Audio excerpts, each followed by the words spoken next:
कारगिल का युद्ध शांति के पीठ पर धोखे के खंजर की कहानी है। इस युद्ध का अंत पाकिस्तान की हार और भारत की विजय के साथ हुआ, लेकिन इस विजय की कीमत बड़ी थी। देश के कई जांबाज सपूतों को शहादत देनी पड़ी।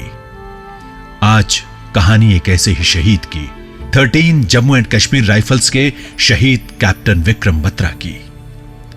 हिमाचल प्रदेश के कांगड़ा जिले का एक छोटा सा शहर है पालमपुर। यहीं जन्म हुआ था कैप्टन विक्रम बत्रा का 9 सितंबर 1974 को। 2 बहनों के बाद जुड़वा बेटे विक्रम बत्रा और विशाल बत्रा का जन्म पिता जीएल बत्रा और मां कमलकांता बत्रा के लिए ढेर सारी खुशियां लेकर आया था। रामायण का पाठ करने वाली मां ने इन्हें लवकुश कहा और अपने आवास का नाम रखा लवकुश विला। बचपन में ऐसा ही था जैसा और बच्चों का होता है, लेकिन जीएल बत्रा जानते थे कि उनके बेटे लव यानी विक्रम में कुछ तो था जो दूसरों से अलग था। बचपन से ही बड़े मेधावी थे, बड़े इंटेलिजेंट थे, ब्रिलियंट थे, शार्प थे। ना शार्प थे वो कि यदि उनसे ये पूछ लिया जाए कि ये कोई भी मैथमेटिक्स का प्रॉब्लम दे करके उनको पूछ लिया जाए कि ये प्रॉब्लम बताइए, तो वो इतना तक बता देते थे कि ये कौन से चैप्टर का है और इसका क्या आंसर है। चैंपियन थे स्कूल डेज में टेबल टेनिस के। वो हिमाचल में भी रिप्रेजेंट करते थे स्टेट चैंपियनशिप के लिए और सेंट्रल की चैंपियनशिप के लिए भी गए। प्राइजेस की जहां तक बात आती है, स्कूल के जब एनुअल फंक्शंस होते थे तो ये मैक्सिमम प्राइजेस 50-60% प्राइजेस ये ले लिया करते थे। वो सारे स्पोर्ट्स के हों चाहे वो एक्स्ट्रा करिकुलर एक्टिविटीज के हों, तो उसको भी प्राइजेस काफी ये लेते थे। शुरू से ही प्राइजेस की हमारे पास अलमारियां भरी पड़ी हैं उनके टाइम की। काफी पॉपुलर थे पूरी सिटी में, बड़े respectful to the elders, loving to the children, youngers, just extraordinary child. Daredevil थे वो शुरू से ही और बड़े बहादुर उनका किस्म के वो थे फ्रॉम द वेरी बिगनिंग। जीवन में कुछ करना चाहते थे एक्चुअली, उनका वो एम्बिशियस थे। He wanted to become something. हमारे जो रिवोल्यूशनिस्ट हुए हैं या हमारे जो शूरवीर हुए हैं हमारे हिस्ट्री में, तो उनसे भी वो बहुत प्रेरित थे काफी, क्योंकि बचपन में कुछ ऐसी ही कहानियां मैं उनको सुनाता रहता था, तो वो काफी प्रभावित थे इन चीजों से। पालमपुर के बाद कॉलेज की पढ़ाई के लिए विक्रम बत्रा चंडीगढ़ आ गए। उनका सिलेक्शन हुआ मर्चेंट नेवी में और साथ ही इंडियन आर्मी में। अब फैसला करना था, एक तरफ आराम की जिंदगी और दूसरी तरफ देश के लिए कुछ करने का जज्बा। मां कमलकांता बत्रा को वो दिन याद है जब विक्रम ने अपना फैसला सुनाया था। वो मर्चेंट नेवी में सिलेक्ट हो गए थे, तो मैंने उनको वैसे ही कहा, मैंने कहा बेटा आप सिलेक्ट भी हो गए हो, मेडिकल भी हो गया है, आपकी रिजर्वेशन भी हो गई है, तो आप क्यों मतलब अब इसको छोड़ना चाह रहे हो कि भी मैं नहीं जाऊंगा। तो कहने लगे मामा पैसा ही सब कुछ नहीं, आपको पैसा चाहिए। मैंने कहा नहीं हमें पैसा नहीं चाहिए। तो बस ठीक है, पैसा नहीं चाहिए तो फिर मैं पैसा नहीं नहीं कमाना चाहता, मैं देश के लिए कुछ बनना चाहता हूँ जिसे यादगार रहे। बस उसके ये जो शब्द हैं वो आज मेरे को एकदम से मेरा माथा ठनक जाता है कि क्या उसने कहा था। विक्रम बत्रा बतौर lieutenant 13 Jammu and Kashmir rifles का हिस्सा बन गए। पोस्टिंग हुई द्रास सेक्टर के कारगिल में। भारत शांति चाहता है, 1999 में भी चाहता था। शांति का संदेश लेकर ही तत्कालीन प्रधानमंत्री अटल बिहारी वाजपेयी ने तब लाहौर की बस यात्रा की थी। लेकिन पाकिस्तान की नीयत जैसी आज है वैसे ही तब भी थी, नीयत धोखा देने की। उसने चुपचाप जम्मू कश्मीर के कारगिल में द्रास सेक्टर की पहाड़ियों पर कब्जा जमा लिया, अपने बंकर्स खड़े कर लिए। इरादा था भारत पर एक बड़ा हमला करने की, भारत को नुकसान पहुंचाने की। धोखे के इस दांव को विफल करना था। विक्रम बत्रा और उनके साथियों को श्रीनगर लेह हाईवे के करीब .5410 को दुश्मन से वापस छीनना था। हर कीमत पर जमकर लड़ाई हुई।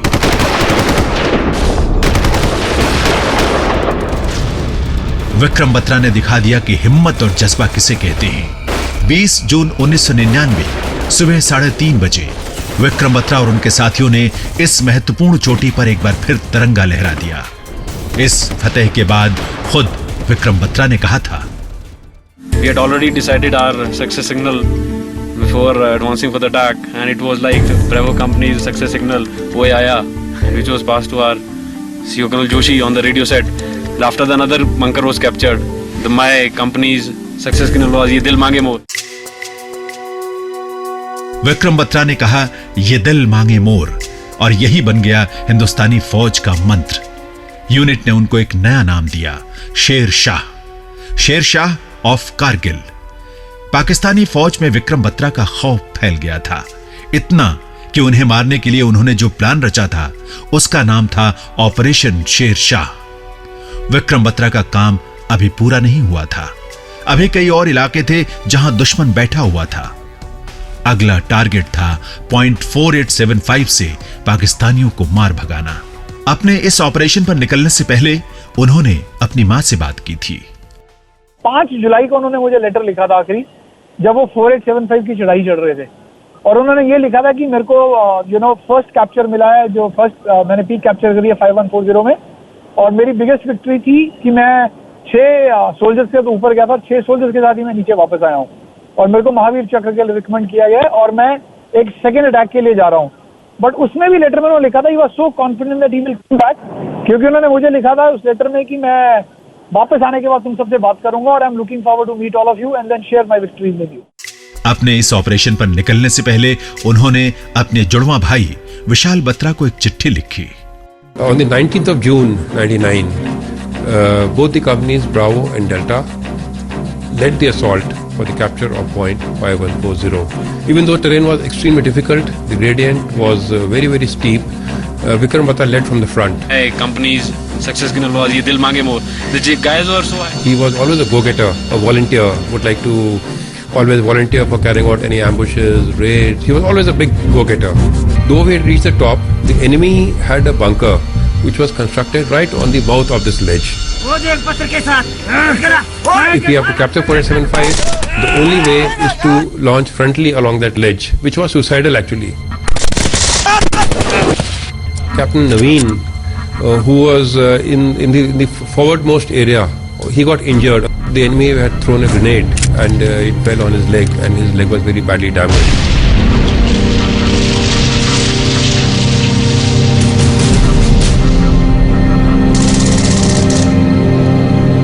At this time, on the morning of 7th of July, Vikram Batra was tasked to lead a patrol to this area and see that how we can circumvent and capture the entire 4875. Captain Vikram Batra and his men immediately took charge and evacuated Lieutenant Naveen. Covering fire do! Shershah! Yahi aana tera kaam tha! The enemy was trying his psychological warfare on us. Sher Shah नाम रखने से कोई शेर नहीं बन जाता।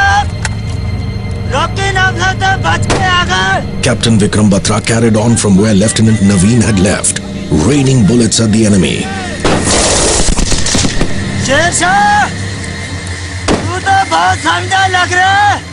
The enemy taunted Captain Batra, saying that if India handed over Bollywood actress Madhuri Dixit, they would leave the place forever. To this, Captain Batra gave a fitting reply. In the heat of the battle, Captain Vikram Batra decided to surprise the enemy and do the impossible. Now, when he went to that area, apparently, now I can visualize, he realized that there was simply just no way. There was no way we could circumvent this ledge. An impulsive, go-getter, impulsive man that he was, he immediately assaulted through that only approach to that area which was being dominated by the enemy Sangar.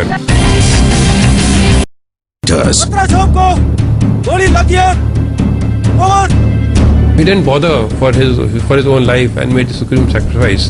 And with vengeance, the entire company launched an assault through that ledge, through the foothold which Vikram Batra had given to us, and captured the entire point 4875.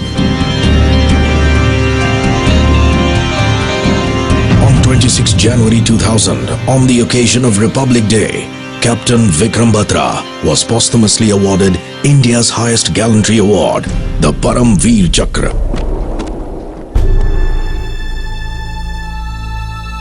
उधर विक्रम बत्रा अपने साथियों के साथ point 4875 को दुश्मन के कब्जे से छुड़ाने निकल गए। वो एक ऐसी जगह थी जहां से श्रीनगर लेह राजमार्ग पर दुश्मन अपना दबदबा बनाए रख सकता था। इसे खाली कराना बहुत अहम था, लेकिन वहां पहुंचना बहुत मुश्किल था। 17,000 फीट की ऊंची पहाड़ी और सीधी चढ़ाई, लेकिन आसान काम विक्रम बत्रा को पसंद था ही कब। गोलियां चल रही थी, गोले बरस रहे थे, लेकिन विक्रम बत्रा और उनके साथियों ने रुकना नहीं सीखा था। 36 घंटे तक लड़ाई चलती रही। उस वक्त के बारे में बताते हुए ब्रिगेडियर वाई के जोशी। जी देखिए, मैं और बत्रा साहब जॉब करते थे, तो मैं जब स्कूल से आई, मैं स्कूल टीचर थी, तो जब मैं स्कूल से वापस आई तो आसपास के सभी लोग इकट्ठे हो गए हुए थे और कहने लगे भी इस तरीके से 2 आर्मी ऑफिसर्स आए थे, वो कुछ आपसे कहना चाह रहे हैं। तो मैंने एकदम से बत्रा साहब को फोन किया कि भी ऐसे ऐसे 2 आर्मी ऑफिसर्स आए हुए हैं, तो आप आ जाइए। तो ये आ गए वहां से अपनी ड्यूटी से। तो उन्होंने एकदम से दोनों जो कर्नल थे, एक कर्नल पुंज और एक कर्नल गोयल, उन दोनों ने अपनी कैप्स उतार ली और एकदम से यही कहा कि भी विक्रम बत्रा इज नो मोर। 7 जुलाई 1999 को लड़ी गई इसी लड़ाई में अपने जूनियर लेफ्टिनेंट नवीन को बचाते हुए वो दुश्मन की गोलियों का शिकार हो गए और वीर गति को प्राप्त हो गए। उनके कमरे में उनकी सारी यूनिफॉर्म्स, सारी उनकी फोटोग्राफ्स और जो भी उनकी शुरू से लेके लास्ट तक चीजें थीं, पेन, बाकी और घड़ी, माउथ ऑर्गन, ऐसी ऐसी चीजें सारी हमने समेट करके उनकी यादें जो हैं संजो करके रखी हुई हैं और बहुत याद आता है। और एक एकदम से मतलब अश्रुधारा आने शुरू हो जाती है, लेकिन फिर भी ये बात जो है कि एक बेटा होकर के उसने ऐसा काम किया कि मातृभूमि के लिए अपने प्राणों की बाजी लगाई, तो उसकी हिम्मत और उसके बलिदान को मैं मतलब ऐसे जाया नहीं होने देना चाहती। यही सोचती हूँ कि वो देश के लिए आया था, देश की रक्षा के लिए ही गया है, तो इससे काफी गर्व महसूस होता है और मैं अपने आप को धन्य मानती हूँ कि मेरी जैसी माँ ने उसको जन्म दिया। माँ ने अब भी विक्रम बत्रा का कमरा वैसे ही रखा है। यादें आसानी से मिटती भी कहाँ हैं। टू बी वेरी ऑनेस्ट, मेरा आई थिंक लाइफ में कोई भी ऐसा पल नहीं है कि जिसको मैं याद नहीं करता, क्योंकि मेरा जब से उसने अपनी शहादत दी है तो कोई भी ऐसा दिन नहीं है कि जब मैं उसको बिना सैल्यूट किए, उसकी फोटोग्राफ और उसके बिना उसके पैरों को टच किए अपने घर से बाहर निकलता हूँ। ये रिकॉर्ड है मेरा आज की डेट में। पिछले 17 साल से मैं जब भी घर से निकलता हूँ तो मैं कोई भी अच्छा काम करता हूँ तो सबसे पहले मैं उसको याद करता हूँ, क्योंकि मेरे को देखो जाना साहब ने एक दिन है और मेरे लिए बहुत बड़ा लॉस है, क्योंकि he was a great companion to me. तो जिस तरीके से वो गया है तो मुझे लगता है कि जिस तरीके से वो गया, एटलीस्ट मेरे को लाइफ में ये ब्लेसिंग है गॉड की कि मैं उससे रिलेटेड हूँ और मैं उसका छोटा भाई हूँ और वो भी आइडेंटिकल ट्विन। तो आई थिंक मेरे लिए इससे बड़ा ब्लेसिंग नहीं है गॉड में। मेरे ख्याल से बहुत कम दिन होंगे जिंदगी में कि कोई ना कोई मुझे ऐसा नहीं मिला जो मुझे बोल के देख के बोला अरे यार बहुत विक्रम जैसे लगते हो, बिकॉज हम दोनों आइडेंटिकल ट्विन थे। तो लाइफ में एक मेरी भी आइडेंटिटी बनी है, ठीक है, मैंने मेहनत करी है जहाँ पे भी मैं पहुंचा हूँ, but I think lot of credit goes to him, क्योंकि lot of people who know me, me not as Vishal but they relate to me because I am captain Vikram Batra's brother. भाई विशाल बत्रा भी पिछले 17 साल में कुछ भी नहीं भूले हैं। याद तो वो हमेशा उसकी हमारे रोम रोम में बसी हुई है, हमारे हर सेल में बसी हुई है, लेकिन इस बात का हमें खबर भी बहुत है कि उन्होंने जो किया है वो एक it's a very very great cause.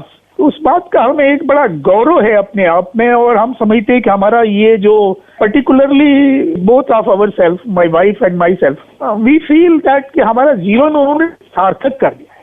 एक संतान से आदमी जीवन में क्या एक्सपेक्ट कर सकता है, इसे मैक्सिमम, इससे ऊपर जो है कोई संतान दे नहीं सकती। ये हमारे लिए एक बहुत बड़ी बात है। बाकी उनकी स्मृति तो हमेशा है और वो रहेगी अंत तक रहे। पिता जीएल बत्रा भी कहाँ कुछ भूल पाए हैं। समाज जो है ना, they should realise the sacrifice of the families, they should truly realise, it should not be lip वाली बात नहीं होनी चाहिए. Practically, it should be realized that they have a great sacrifice towards the society and towards the nation. So this is our expectation. We don't expect too much, लेकिन ये है कि उसका recognition जो है that must be there. शहादत का जो वर्थ है और उस परिवार का जो कहना चाहिए कि quantum of sacrifice है, उस चीज का जो सही realization है, that should be there, and they should try to keep them on such a level that they won't feel aloof, or they won't feel that they have lost something, or they should not be grieved. So ये जो चीज़ है ये बड़ी must है. हम देखते हैं कि स्पोर्ट्स के फील्ड में, सिनेमा के फील्ड में, और and other so many fields, we give a lot of priorities to them. But so far the martyrs are concerned, martyrs families are concerned, they are not given that much weightage. That I shall appeal to the whole of our society, whether it's a government side, it's a private side, it's a side, our society, that we should realize. I feel that I have a lot of respect to the other martyr families, you know. If I come face to face with some other martyr's father or mother, I have a great respect for them. So that feeling should be there in the society also. Some certain places, suppose I went to some office, but अगर वो बैठने तक को ना कहे, and he knows that who I am, so that's some sort of thing. It's hurting. पिता अपने जांबाज बेटे को याद करते हैं और देश को कुछ याद भी दिलाते हैं. मैं एक गैलेंट्री अवार्ड परमवीर चक्र विजेता कैप्टन विक्रम बत्रा की माँ हूँ, और मैं उन सारे फौजियों को जो बॉर्डर्स पे हमारे देश की रक्षा कर रहे हैं, या और दुर्गम स्थानों पर देश की सेना जो है वो रक्षा कर रही है, लड़ रही है, और भी जो ट्रेनिंग कर रहे हैं और जो आगे आने वाले हैं, उनको भी ये संदेश देना चाहूँगी कि फौज बहुत ही एक अच्छी संस्था है. अच्छा, आर्मी की में लाइफ जो है वो बहुत ही अच्छी है, अव्वल है. सारे देश, मतलब सारी जॉब्स से ये जॉब जो है उसको प्रेफरेंस देनी चाहिए, क्योंकि देश जो है वो सर्वोपरि है. और देश की रक्षा करने के लिए मैं ये कहूँगी कि पूरे बच्चे जो हैं ये देश को बचाने के लिए अवश्य आर्मी ज्वाइन करें, और जो आर्मी में हैं उनको भी यही संदेश देना चाहेंगे कि ये जो आर्मी है वो देश के लिए है. अगर वैसे कोई हर बार लड़ाई नहीं लगती या हर बार कोई जान नहीं देनी पड़ती, लेकिन फिर भी अगर ऐसा मौका आ जाए तो कोई डर नहीं करना चाहिए. हमें ये नसीहत लेनी चाहिए कि जो जवानों ने शहादतें दी हैं वो देश के लिए दी हैं, और देश जो है वो सबसे बड़ी चीज है, सर्वोपरि है. देश को बचाने के लिए हम अपने आप को पूरा बलिदान जो है देने के लिए हर समय तैयार रहना चाहिए. किसी शहीद की मां से मिलना सौभाग्य होता है. वो देश के लिए जीने और कुर्बान होने का साहस पड़ती है. मैं इतना बड़ा काम किया उसने. मेरे खुद 2 बेटे हैं, मैं खुद चाहती हूँ कि वो भी ऐसा उसकी तरह बने. वैसे उसको रोज हम वैसे तो याद करते रहते हैं, पर 9th को एक्चुअली ज्यादा मिस करते हैं, क्योंकि हम एक ब्रदर को फोन करते हैं, दूसरे को मिस करते हैं. मुझे बहुत अच्छा लगता था जब वो बजाता था, तो वो गाना हम वैसे भी गुनगुनाते रहते थे. फिर उसके बाद हमने बैंजो लिया, तो हम उस पर भी सबसे पहले हमने वही गाना बजाना शुरू किया. आज तक बजाते हैं तो उस पे हाथ इतने बैठ चुके हैं कि वही गाना ना बार बार, मतलब उसकी जो भी सरगम है इतनी पक्की है कि भूलती नहीं है कभी. वो जो गाना है ना, जिंदगी एक सफर है सुहाना, यहाँ कल क्या हो किसने जाना. 9 सितंबर को कैप्टन विक्रम बत्रा का जन्मदिन होता है. बचपन में उनकी बड़ी बहनें विक्रम बत्रा के बर्थडे के लिए सारी तैयारियां करती थीं, अब भी करती हैं, उनकी यादों के साथ. बचपन में विक्रम बत्रा माउथ ऑर्गन पर धुनें निकालते थे. बड़ी बहन सीमा सेठी को उनकी एक धुन कभी नहीं भूलती है. भारत मां के इस वीर सपूत को हमारा सलाम.